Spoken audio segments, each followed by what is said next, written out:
For quite some time now, I've had a very unfavorable opinion of the Sonic the Hedgehog franchise in general, and for a very good reason. It's been a complete and utter joke ever since something went horribly wrong in 1995 when the hyped up 32X lacked a main Sonic game, instead gained a spin-off with a dumb gimmick that has never been ported or re-released in numerous Sega-related compilations.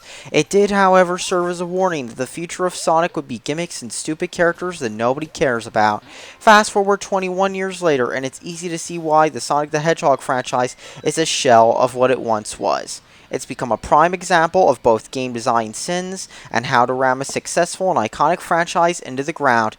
The games themselves are poorly made, plagued with design flaws, glitches, frame rate issues, and long drawn out story sequences that take themselves way too seriously. Some titles in the series, such as Sonic 06 in particular, have gone on to be popular Let's Player titles due to how bad they are, with other titles such as Shadow, Sonic Boom Rise of Lyric, Sonic R, Sonic Unleashed, and the Stork B-Book series becoming notorious for their own reasons.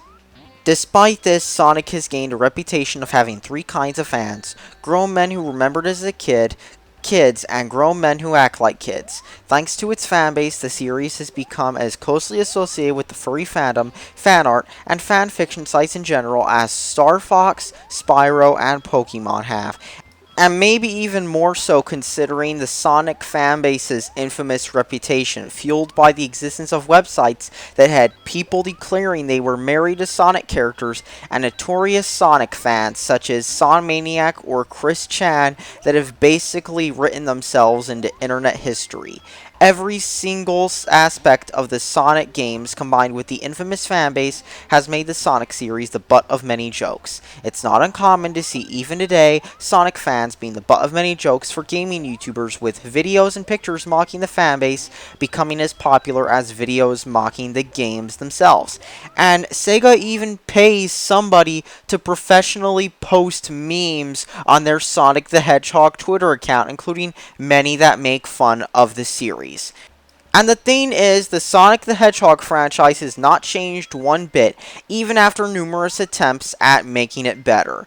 They've tried everything from reboots with new character designs that were controversial to many longtime fans, to games like 06 and Sonic 4 trying to bring Sonic back to the basics without gimmicks and failing, to numerous games having gimmicks that get added to nearly every Sonic game, such as Unleashed Swearhog, Heroes' 3 character system, Colors' Wisps, Generations having classic Sonic with clunky controls, Shadow's guns, and of course Adventure's infamous fishing levels and treasure hunting levels.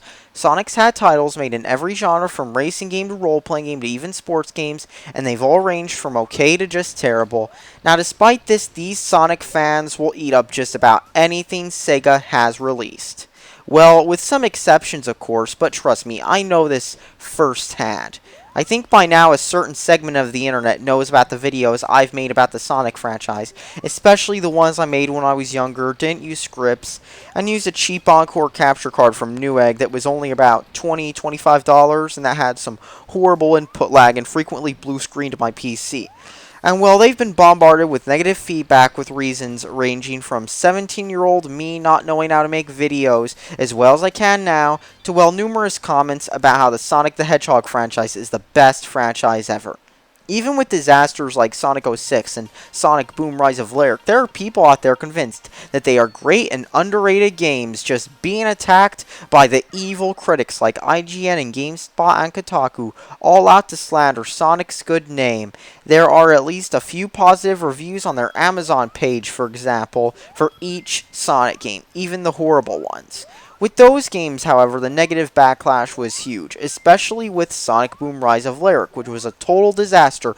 Everywhere from the reveal, which made some longtime Sonic fans angry at the new character designs which featured blue arms, to the lead-up to the release which showed the game suffered from performance issues, to the game finally coming out and gamers instantly labeling it the next 06 due to its performance issues and bugs. It was so bad that not only did 2015 come and go with no new Sonic game, but Sega's also been getting desperate over the direction of the brand, and the best way to see that is to look at the train wreck that was the Sonic 25th birthday stream a few days ago.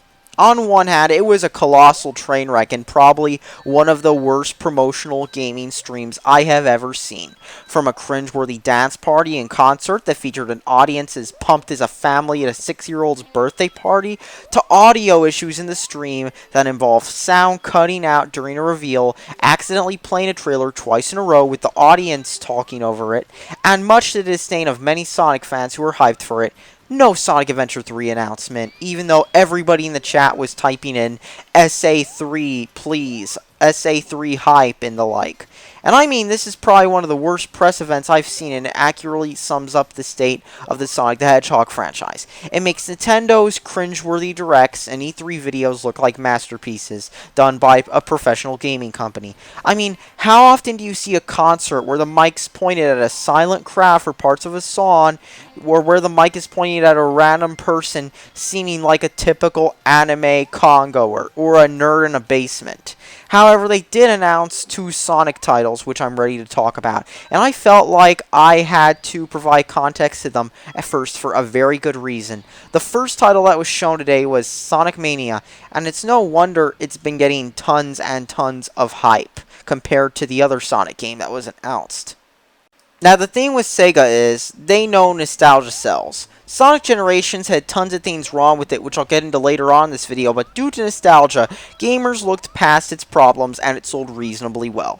Plus, ever since the early 360 years, when the geek culture fad started and when movies like Scott Pilgrim and the tie-in game and retro-inspired Xbox Live arcade games started becoming a thing, developers have known gamers love nostalgia. For example, Capcom made Mega Man 9 and marketed based on the fact that it was retro 8-bit inspired, while Nintendo went back to basics with the new Super Mario Bros. Series that brought back 2D Mario platforming. And of course, let's not forget how the indie title Freedom Planet, which was initially a Sonic fan game, became popular among Sonic fans to the point of getting a sequel with redesigned characters that look less Sonic-like.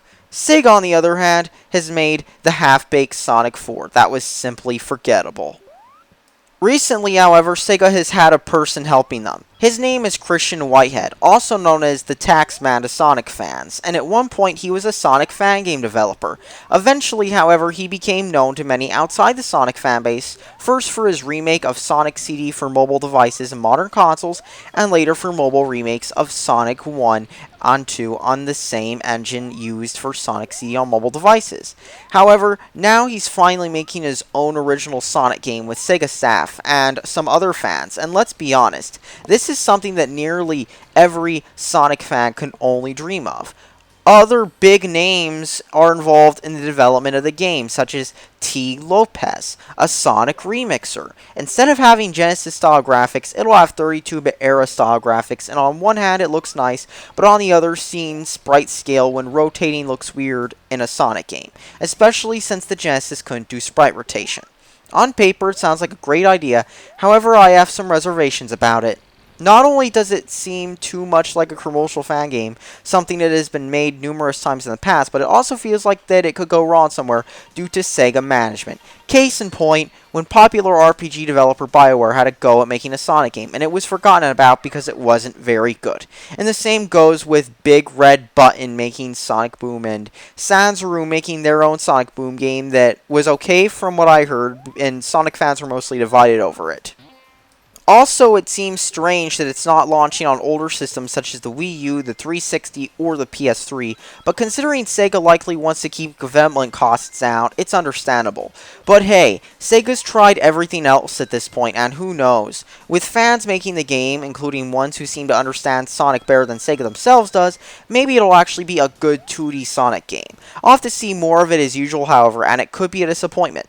The other Sonic game that was announced I have much less hope for, and that's going to be Project Sonic.